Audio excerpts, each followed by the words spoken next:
Hey everyone, thank you so much for being here. Before we kick off this week's episode, just a quick ask. Please don't forget to like, subscribe, hit the notification bell to make sure that you never miss an episode, never miss out on any of the strategies and tactics that we're sharing to help you continue charting your own path to freedom. And if you'd like to go deeper with any of this, we've launched a free Facebook group, which you can join at pathtofreedom.com/group. And we've linked that in the show notes to make it easy for you to find. All right. Thank you again for being here. Let's drop in to the episode. Hey, what's up, everyone? And welcome back to the Path to Freedom podcast. Today, I'm joined by Jen O'Neill, who is the Vice President of Mosquito Nix. Jen, welcome. Thank you so much, Wes. Appreciate you having us. Yeah, absolutely. Been looking forward to it. We had tried to do this a couple weeks ago, and technical difficulties got in the way. So been looking forward to it even more so since then. But so tell us a little bit about Mosquito Nix, what you guys do, how you do it, just kind of a quick overview. Yeah, so Mosquito Nix is really an outdoor living and enjoyment brand. We make sure that people can spend time outside without having to worry with the annoyance or hazard of some of these biting insects, but also without the hazard of toxic chemicals. So really creating safe spaces for our clients.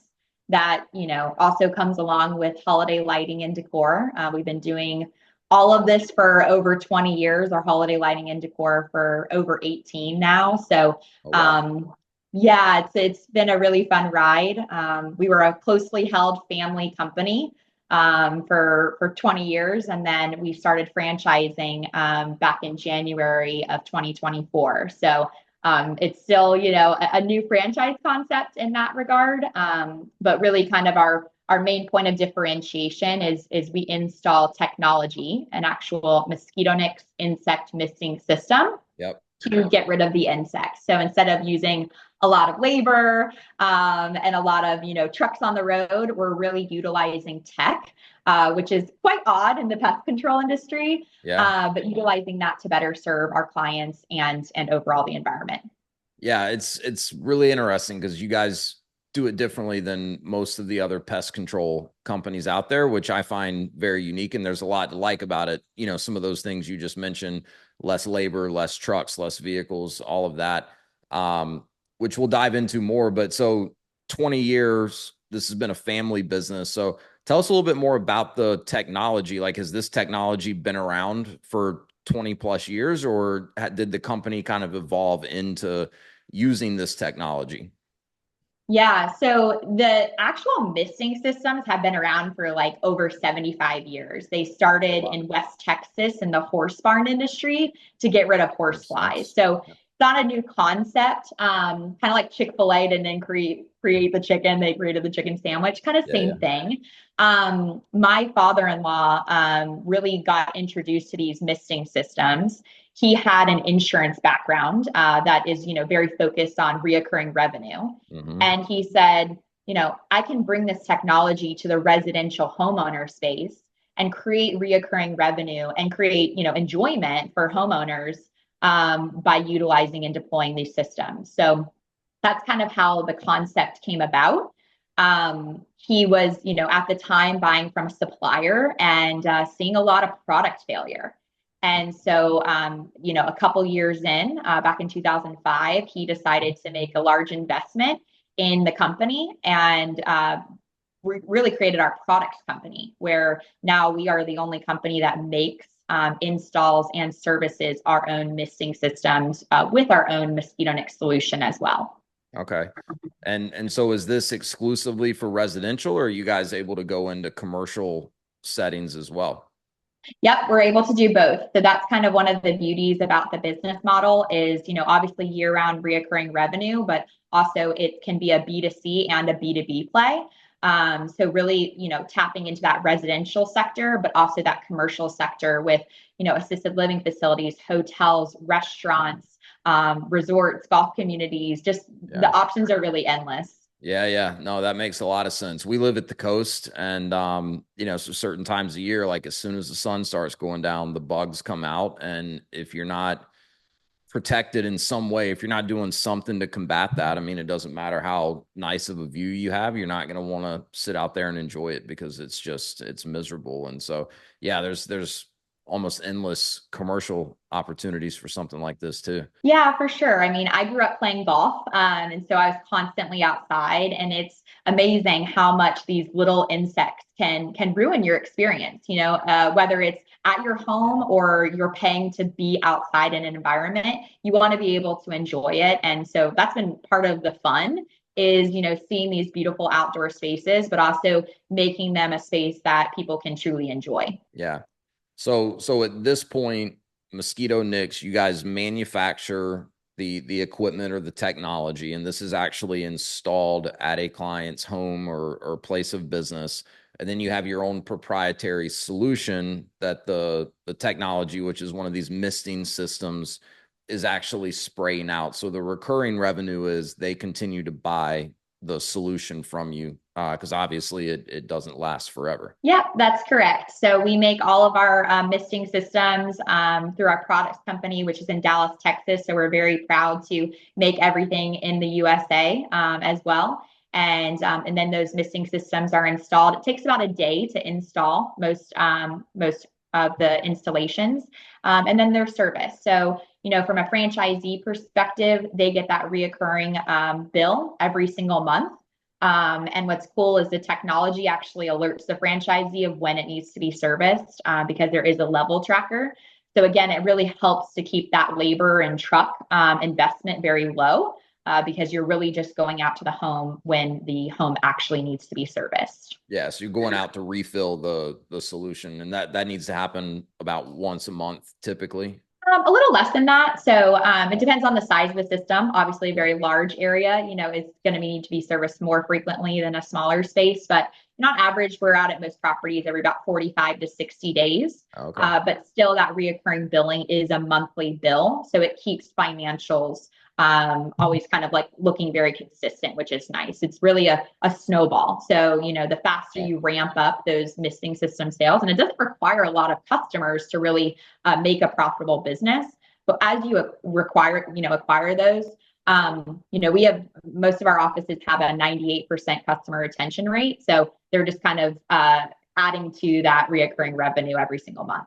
Yeah, that's very interesting. So tell us a little bit more, like how do these systems actually, how do you set them up? How do they work? So, like my backyard, we live on 2 acres. It backs up to like the marsh and the tidal creeks coming off of the intercoastal waterway. Like we've got a pretty big backyard, which is the main area that we would want to have, protected from bugs. We don't, hang out in the front yard as much. So like, am I talking multiple of these spraying systems like throughout the porch and the backyard? Like how does that typically work?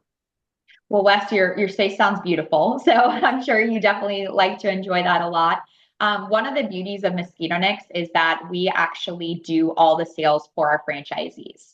So kind of step one is that we actually take that inbound lead. So if I was having a conversation with you and our customer acquisition center was kind of fielding that lead, we're going to dive into how you use your property. I think that's one of the most important things is that you don't have to protect your whole entire space. Yeah. It's very targeted to your area of enjoyment and it's customized. So our customer acquisition center discusses that with you. We actually look at your property through our virtual tools and we custom design the insect misting system or the holiday lighting and decor specific to your needs and your wants with the space. Once that is sold or followed up with, that information is then simply handed over to the franchisee to go and do the installation. So it really creates a more streamlined process for the customer to get that immediate quote and immediate design done. And then it really streamlines it for the franchisee that they don't have to worry with all those sales and lead gen and kind of follow up and all those tactical items that really hold up quite a few people in the process. Yeah, that makes a lot of sense. It makes the franchisee's life easier too. Yeah, that's ultimately our goal. We imagine. understand that. Yeah, we understand that, we're only successful as the franchisor if our franchisees are profitable, right? Yeah. So that is at the end of the day, that's our bottom line is to make sure they have support and success. Yeah.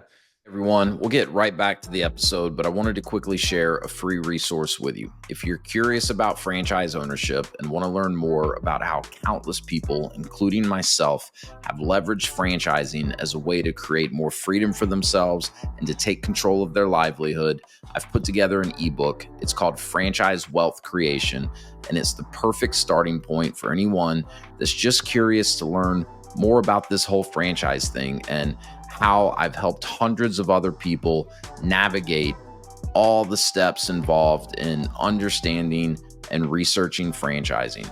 So click the link in the show notes, fill out a short form. I'll send you the ebook. I think it's a great starting point if you're curious at all about learning more about franchising. All right, let's get back to the episode. 100%. So in a typical setup though, is it one misting system? Is it multiple systems that kind of work in conjunction with each other? How do you make sure you're getting coverage of the entire area that wants to be covered? It makes sense that you're able to customize it, so you're essentially not spending more than you need to cover areas that you're not really using that often. But how do the systems actually make sure you're covering the entire area? Yeah. So typically you're going to have one reservoir unit with one actual computer system, if you will. Everything's on the exterior of the home. And then the little nozzles are about an inch long, stainless steel, nickel plated. You can see them in my background on this side, right over here. Those will go around the property and the area where you want the protection and be discreetly positioned with color matched tubing. So our whole objective is you walk outside, you don't even know that there's something at your property protecting you. But you have that kind of 24/7 protection. The actual nozzles typically spray about 3 times a day for about 45 seconds. So not something that's having to go off all the time. But in most residential spaces or even most commercial places, honestly, it's usually all run off of one system. Could be 2 zones, right? Like if we have a horse barn and then the residential, home, those might be on 2 separate zones, or a boat dock and a home. 2 separate zones, but usually we can really maximize efficiencies and cost by utilizing that technology as one single unit. Yeah. Okay. And then so it's tubing that connects these nozzles. Yes. Very interesting. And then so the setups, are they paying a bigger, are they buying this equipment from you? Or are they leasing it from you? And is there a bigger payment up front, I assume, to have the installation done, and then it's just that recurring monthly? Yes. So they are going to pay for the installation and purchase of the unit. Okay. The unit, on average, that usually is about $3,200 for purchase and install. Takes about a day to do that installation. And then they're going to pay a monthly fee, or they can pay yearly for a discount. But that usually ranges about $137 a month, which we can also add pest control, just general household pest control, for about $20 extra. So most of the time, our franchisees are making about $1,500 off of that one client on a reoccurring basis. And then if they do holiday lighting and decor, that's obviously some additional supplemental income. About $1,900 is our average price for a residential holiday light install. Okay. Yeah. No, I like that there's the bigger kind of lump sum fee up front that's required to get this going, because you kind of alluded this earlier. These types of businesses are businesses that take a while to ramp up. Once they do ramp up and you kind of have that snowball effect, they can be very, very lucrative and very attractive businesses, and particularly because of the kind of predictable recurring revenue that you have. But one potential downside in a lot of cases is that it's going to take you a couple years probably to build that client base up to the point where you have enough monthly revenue coming in to really be substantial. But if you guys are, so you have everything that model kind of, that traditional model kind of offers with the recurring revenue, but you're getting $3,000, $3,200 up front from every single customer. That's a business that can ramp up a little bit quicker for a franchisee that's just getting started. So I think that's an important point. Yeah, it is. It is really nice. A lot of service brands in general, require hundreds, even thousands sometimes of clients to really see a good revenue mark. Yep. And that's kind of the beauty behind this business is it really doesn't require that many. And so there is a much faster ramp up. And just the fact that, you need one truck, one dedicated employee, you're not having to build this huge conglomerate in order Yeah. to function, for your clients. Yeah. Yeah, that's a really good point because, a lot of these service businesses you scale through adding trucks or trailers or rigs or whatever the business requires. And it's not a bad thing necessarily. Like people scale businesses that way all the time, but it is something you need to be aware of. It's going to require more capital to grow, in that type of business. So it sounds like, do any of your locations have more than one truck servicing their clients, or can they all be serviced by one truck and one technician?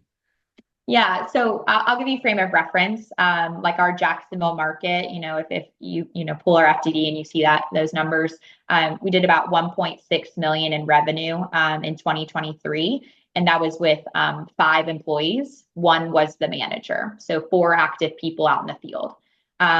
We in Jacksonville, we've been around for a while, so we have what's called dumb systems. They don't have the smart system technology exclusively, whereas all of our franchisees actually have that. Makes sense. So in the You're having to past, have people drive around and check the levels. They're not telling you if correct. it's, yeah, makes Now, sense. like we know, in the past we would have one technician for about every 150 clients. Now Okay. we know we can have one technician at least for every 300 clients, but it might be even more. So all of our franchisees, whether they're owner operator or full executive model, they have one dedicated employee for the business. Now, on the holiday lighting side, usually you're going to want to ramp up and have we call them full-time seasonal employees for that side. Right. But usually that's about a 45-day sprint. Yeah. And then, the rest of the business is really with that single employee to start. Yeah. Yeah. Yeah. Good model. And you guys started the holiday lighting, you say 18 years ago? Yeah, yeah. So we've been doing that for a long time. And I think that's something that a lot of people don't realize. Our misting systems and holiday lighting, although it sounds like completely different things, the installation is very similar, right? Yeah, We're that makes sense. meticulous. Yeah, meticulous with lines. We're already trained on, ladder safety and harnesses and being up on the eaves. We're very good at hiding the materials that don't want to be seen. And so it was a natural transition for us, right? It wasn't like we're taking a landscape crew and then saying, go and do holiday lights, Right. Yeah, yeah, Um, it is. I mean, so that's a really good point. Because of the way your misting systems are installed. Because you see a lot of other seasonal outdoor service businesses, they've kind of pivoted to doing holiday lighting and stuff to offset some of the seasonality, which makes sense, and it seems to be working for some of them. But it's probably not as natural of a transition for their employees when they're not used to being all. I mean, we were looking at actually getting into like a permanent holiday lighting concept like a year ago, and one of the reasons we held off was because we didn't want to have to deal with employees on ladders and yep. everything that comes with that. So the fact that you've already got people that are trained and know their way around that, know how to install these things where they're not going to be eyesores, that makes a lot of sense. Yeah, and I think it's important. A lot of people, they just see the dollar signs behind holiday lights. I can't tell you how many people come up to me and say, I want to do holiday lights this year. I heard it's so much extra revenue. And it is, right? I'm not going to lie. It's a very profitable segment of the business. Yep. In 2023, it made up for 18% of our total revenue in Wow. Jacksonville. Yeah. So it is a very profitable side. But I'll also tell you it's extremely important to have your ducks in a row to properly do it. And I think that's what I'm so proud of is that we do not bind people in multi-year agreements. It is truly a year-to-year agreement. They don't own the lights. They are paying for the service. And even with that flexibility to leave at any time, we maintain a 90% customer retention with our holiday lighting and decor. And it's Yeah. because our team's doing something right. We have great products, we have great processes, and we're able to deploy those to our franchise channels as well. We'll get right back to the episode in just a minute, but if you've been considering business ownership, if you're already a business owner looking to expand and you're curious about franchising, I'd love to connect with you, answer any initial questions that you have, talk about a specific franchise, and detail the exact process that I use and have taken hundreds of people through to help them understand franchise ownership, find the right franchise for them, and conduct the necessary due diligence. Click the link in the show notes if you'd like to schedule a free, no obligation strategy call. I look forward to talking with you. And now back to the episode. Yeah. Yeah, that makes a lot of sense. I like the model where you, as the company, own the lights, not you're buying lights on behalf of the client, and then you've got to like store it for them, and you got to keep up with who owns what. I mean, that just seems messy to me. How important is the inventory management on the holiday lighting? Because like I've heard of some people getting themselves into a little bit of trouble as they've started a holiday lighting company and they either over ordered or under ordered inventory. And it seems like that can be a little bit of a challenge to manage, at least in the beginning. Yeah, it's crucial. And that's again where, having really great processes is super helpful. We've had multiple locations across the country from a corporate perspective for 20 years, right? So we're very good at utilizing proper ordering processes, but also it comes back to our customer acquisition center. They're pre-selling so many jobs for our franchisees. So our franchisees aren't having to expect to be in the field selling, but also managing inventory and also managing quality control and all the things, right, that a lot of franchisees get, put on their plate at these really busy times. Our team handles everything to do with the sales and also, what's required for every job. So the franchisees can simply go in and make a really educated decision of when to order, what to order, and knowing what jobs they have in their pipeline. Yeah, and then from year to year, your inventory of holiday lighting kind of builds, right? Because again, Absolutely. you own the lights, not the customer. Absolutely. And And those can be repurposed, right? We do a sure. lot of nonprofit work. And sometimes we'll do one nonprofit one year and then we'll utilize those lights on another, project the next year. So it's really about the life of the lights, right? Which most of these LED lights, can last about 7 years without needing to be replaced. So making sure that every single item is really getting put to good use. Yeah. Yeah. Interesting. So all of your franchisees coming out of the gate, they're able to offer the Mosquito Nix misting systems and participate in the holiday lighting side of the business. Yeah, and it's really kind of four vessels. So we do offer, temporary fogging applications. We use that more as a hook, right, for somebody to get in for an event or a party. We don't consider that permanent because it's really not. Mm-hmm. But then we also offer pest control, right? So when somebody buys into the Mosquito Nix brand, they're really getting four vessels of ways to produce income. So lots of flexibility, and really it's combating any of that seasonality component. So you guys started out of Jacksonville? We actually started in Dallas, Texas. So that's Okay. where all of our manufacturing takes place. That's where our Gotcha. product company is. My husband and I moved to Jacksonville, Florida, to open up our own Mosquito Nix years ago to really see what it was like to start a business from scratch. Yeah. And we also decided Jacksonville because at the time every single one of our competitors was here. Jacksonville is not the most affluent part of Florida, so we figured this would be a harder space to open in Yeah. than somewhere else. And we wanted to feel what it was like. We wanted to be able to. At the time, it really wasn't a decision of franchising. We just wanted to understand as we expanded corporately what we should expect of our managers, and through a lot of struggles. It was not a walk in the park by any means. Through a lot of our learnings, we built really great streamlined processes. And for us, like franchising was kind of the reward for building out Yeah. all of those processes. Yeah. So when did you guys start your business in Jacksonville? How long We ago? started Jacksonville back in 2016 in May. So Okay. again, it wasn't strategic. We started like halfway through, I'd say, one of the most popular seasons for insect misting systems. Sure. But again, it's the best learning. We have so much experience, and we can really talk to franchisees now because we've been there and we've felt what they feel, which is such an honor, to be able to have those conversations with them. Yeah. Yeah. So where are you at now that you started I know you just started franchising at the beginning of 2024, but what does the footprint look like today? Yeah, we have a lot of franchisees all over the place. We're super excited about that. We'll probably end the year with about 35 to 40 sold for this year. We'll have about 10 open. It is an 8 or 10 to 12 week process to open, obviously depending on funding, right? Yeah. That can delay Yeah. it sometimes. But then heading into 2025, we are coming off really strong. I think January will probably be our largest training, technical training to date, which will be super exciting. But we do have, 3 offices that will be opening December 1st, all in North Carolina. Oh So yeah. that'll be All right.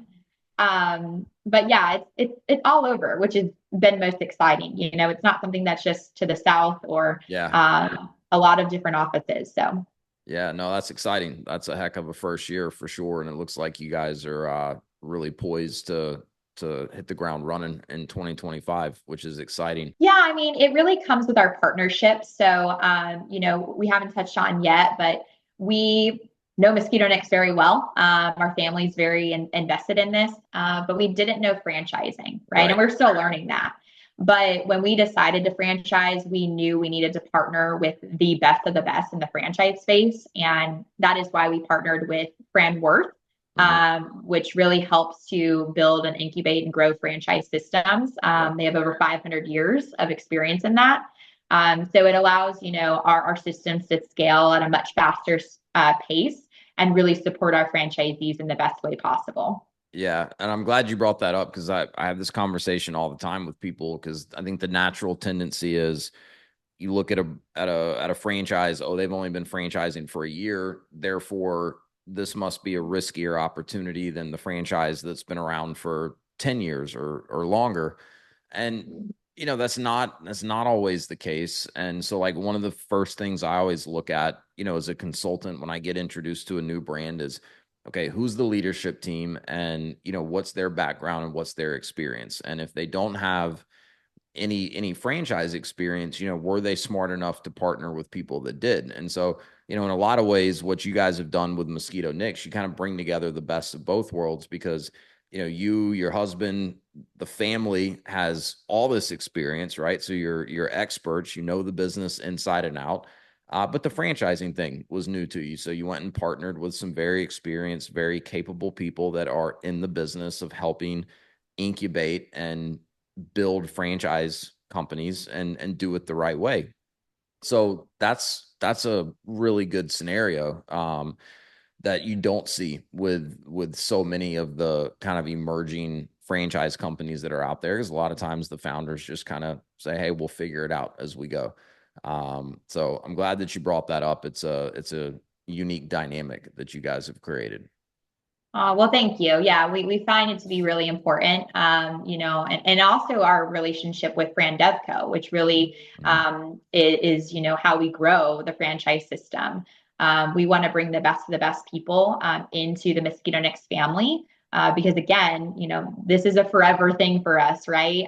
We're right there, lockstep. We don't look at us as one big company. We look at this as multiple small businesses. Yeah. And, the brand is only as good as the people who represent it. And so having, people that are out really sourcing and vetting the best candidates to bring into the system is awesome. And it's been super fun, honestly. We've made a lot of great friends through it. Yeah. And it's fun to see them opening and having success. Yeah. Yeah. Franchising is a cool world. You meet a lot of great people and everyone's very friendly and willing to share in my experience. And we kind of chatted about this before we started recording. It's like, in theory, every other franchise out there is a competitor of yours. You're all looking for great franchise owners to join your brand. But most people are very willing to share ideas, give advice, best practices, all of that. So it's a pretty tight knit community in franchising once you get into it. And for me, that's always been a lot of fun. Hey, everyone, we'll be right back to the episode. But one quick note, success doesn't happen in a vacuum. So if you'd like to learn more, you want to go deeper and interact with like-minded people, I'd love to have you join the free Path to Freedom Facebook group. You can join by going to pathtofreedom.com/group and become a part of the Path to Freedom community. All right, back to the episode. You mentioned, looking to bring in great owners. What type of franchise owners have you guys brought in so far? I'm thinking in terms of background, are these people that have some sort of experience, in this industry, or are there any similarities that a lot of your franchisees have in terms of their background and experience? Yeah, it's a great question, because our model can run as owner operator, semi-active or full executive model. So we do have a wide range of individuals. I am biased. I feel like they're like kids, but all of them are so awesome. And they're all very unique. But we actually only have one that has any kind of pest control background. And I will tell you, just in general at Mosquito Nix, we tend to hire people that don't have background in pest control, because although it is labeled as, pest control, it isn't, right? It's very tech advanced. It's very different than a lot of pest control tactics. So we really kind of try to disrupt that industry, to be quite honest with you. Yeah. So a lot of our owners, they have full-time jobs. Some come from, big executive roles. Some come from, real estate. Some used to have their own small business. It's such a wide variety.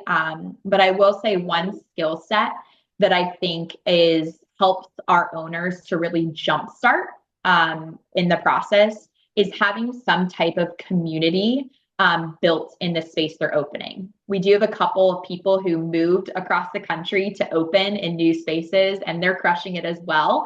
But it's harder to move into a new space, right? And get to know the area and get to know people. So I think our franchisees that really kind of jumpstart most quickly, they have some type of like grassroots initiatives or community involvement, or they're going to hire somebody who does. Yeah. That makes a lot of sense. So talk to me a little bit more about the role of the owner. So you kind of broken it down: owner operator, semi-passive, or fully executive. Like, what does the role look like in each of those different options? Yeah, so it's really similar across the board. It's just a matter of who's filling it. So we require that one full-time individual is active in the business. Okay. So our offices that opened, solely for holiday lighting and decor, they started out with one, but they've also hired what we call seasonal full-time employee. So usually it's just one additional person, depending on their goals, of course, right, of how many installs they want to do. But that means that those two individuals are out in the field, they're doing installations together. Again, we have a whole entire sales team for them, so they're not having to deal with handling inbound inquiries, questions, objections, writing up the paperwork and the contracts, getting the payment, all of that's handled for them, which saves them hours of time to really focus on being out in the field, and also nurturing those client relationships. Most of our business comes from our clients. So we really want to make sure that they have, strong rapport and relationship building skills with the individuals. For the offices that are opening more for like the standard insect misting system season, it really starts out with one person. So if it is owner operator, that operator is going to be out in the field doing the installations, and talking to those clients and doing those grassroots initiatives. Gotcha. And so with the semi-pat, what's the difference in your eyes between someone that's starting as semi-passive and fully executive?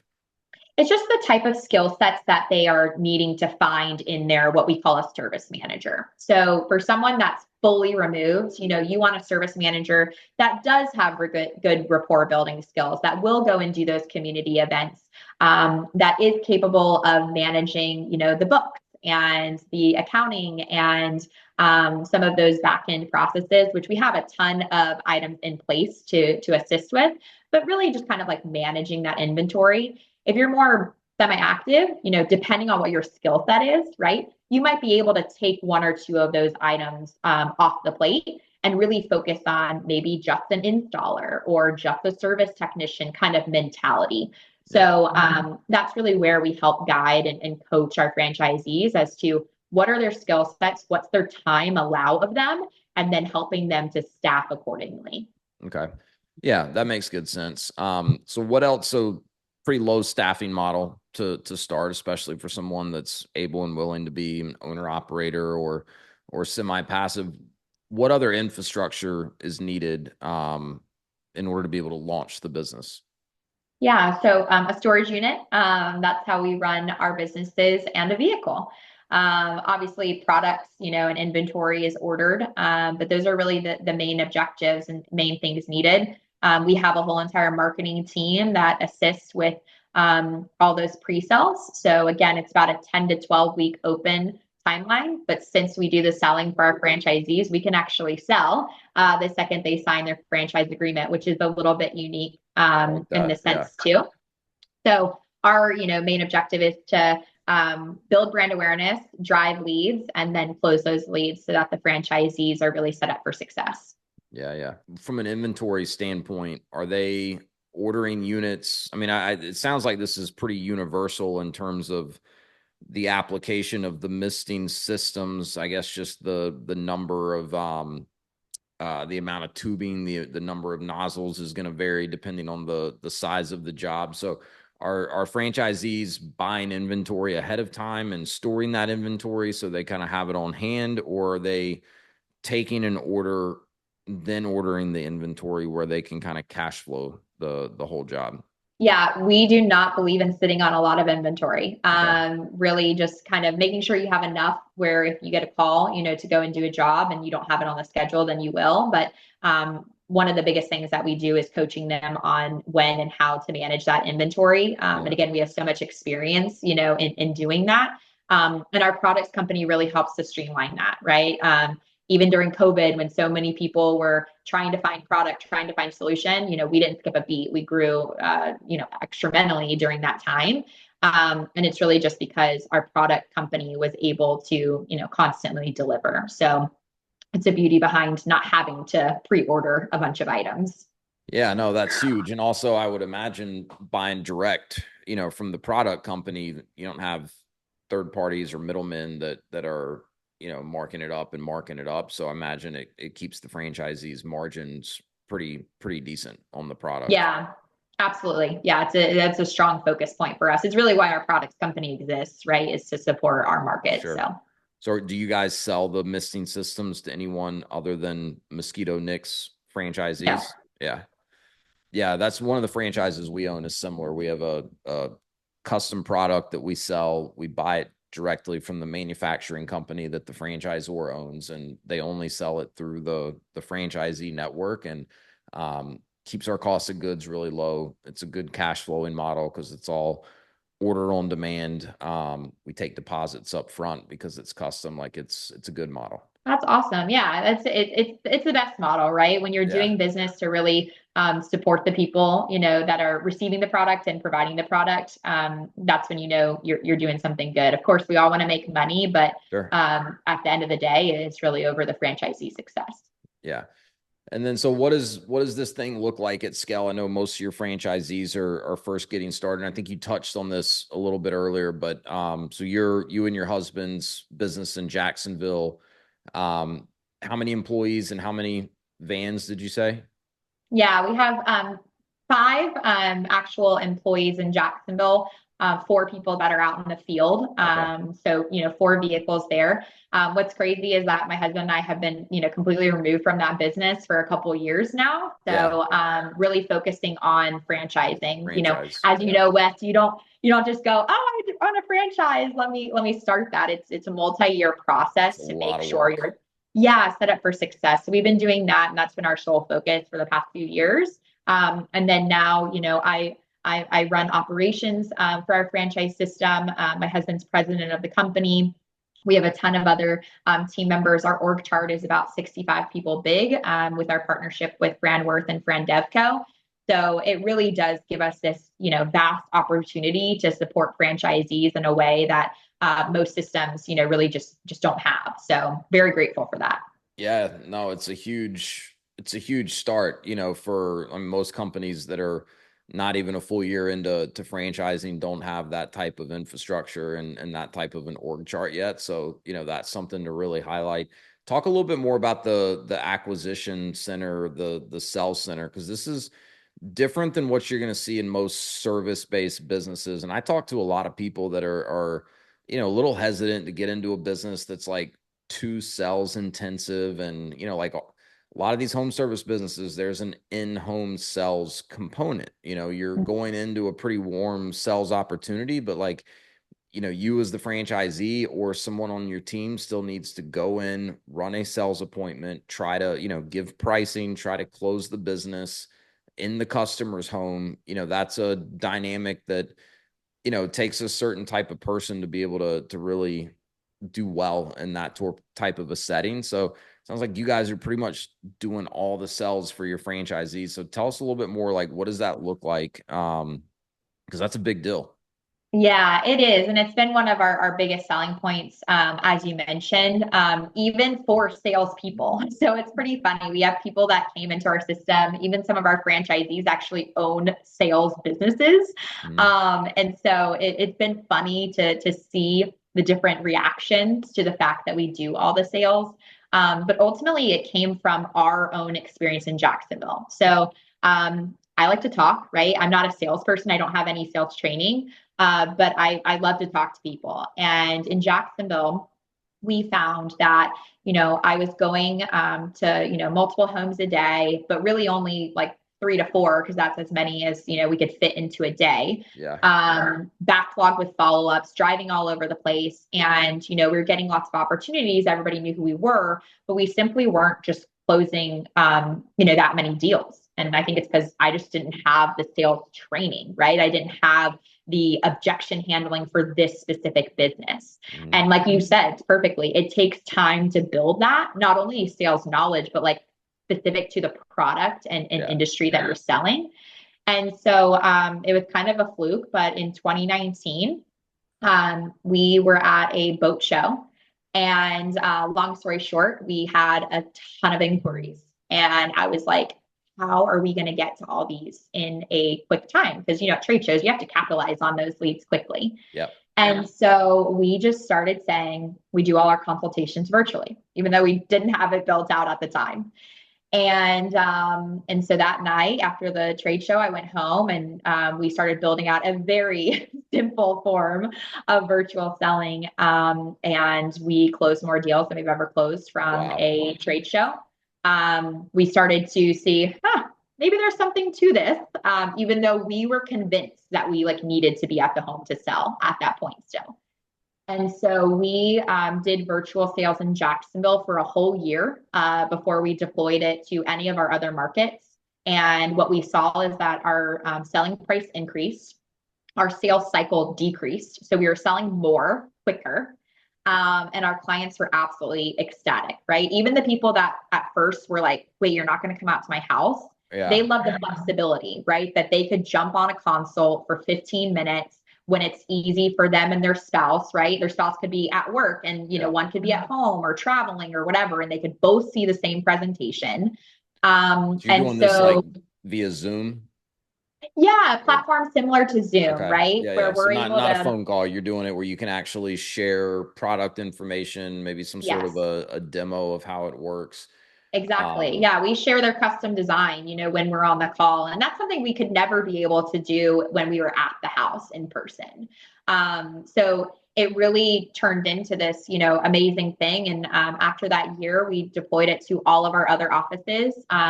This was before COVID too. So this was not like a COVID created thing. sure. Yeah. I think COVID kind of ramped it up because it became more normal. Yeah. But it's been a huge way just to save our clients time, but also for us. And so every inbound lead fields into our customer acquisition center, and that is nurtured and fostered by our team, and then ultimately closed, cross-sold, and again continue to be nurtured. So our franchisees get a daily report as well as a live dashboard for all of their leads, so they can constantly see like what's coming in, how is it progressing along the process. And then again, those contracts are signed, so they don't have to deal with any of the paperwork on the back end as well. Yeah, it's a game changer. And a cool story of how you guys kind of made that pivot. And so how many markets were you operating in before you started franchising? Yeah, so at the time we had 7 offices, Okay. but when we're thinking about it in terms of franchise bases, that equates to about 21 territories that we were Oh wow. operating in. Okay. Yeah. So you Mhm. had a pretty big footprint that you guys have been building this out in before even franchising it. Yeah, and I think that's one of the beauties. A lot of people, we hear, so many different franchisors, and that's one of the great things. I think Wes, you and I were talking about it. This space is so friendly and giving, and so we've talked to a lot of different companies. But one of the things I'm most grateful for is the fact that we had offices all across the country. So we had experience in how Yeah. to manage, how to operate, how to understand, different infrastructures and different clientele long before we started franchising. Yeah. No, that's huge because, we see it pretty often where, even if it's like a 20-year family business that's been very successful, if they're just in one market and that's the only, it's a lot harder to, get that to translate to any market across the country where they could have a franchisee. For sure. Yeah. And I think that's one question we get all the time, right? Is like, well, how are the markets up north? Right. And so, we've had misting systems up, north for over 9 years now. Right. So Yeah. it's just something I never would have thought would be such a benefit, but it really has been. Yeah, there's no doubt. What else should people know about Mosquito Nix if they're interested in, maybe being a customer? I know we need something like this in our backyard. So when those North Carolina franchisees open, hook me up with them. If any of them are willing to drive to the Surf City area, we need it. But and then, if someone's interested in this as a business opportunity for themselves, what else should they know? What have I not asked you that I should have? Yeah, I mean, I think most of the items, we've obviously discussed. If people are interested in seeing more or hearing more about our brands, our website, Mosquito Nix, that's Nix.com, is a great place to visit.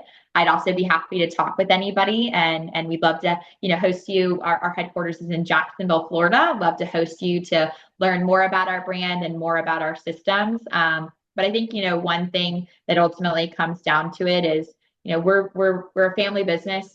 We look at ourselves as multiple small family businesses. Even people that come in, and say they're going to run it by themselves and their spouse isn't going to be included.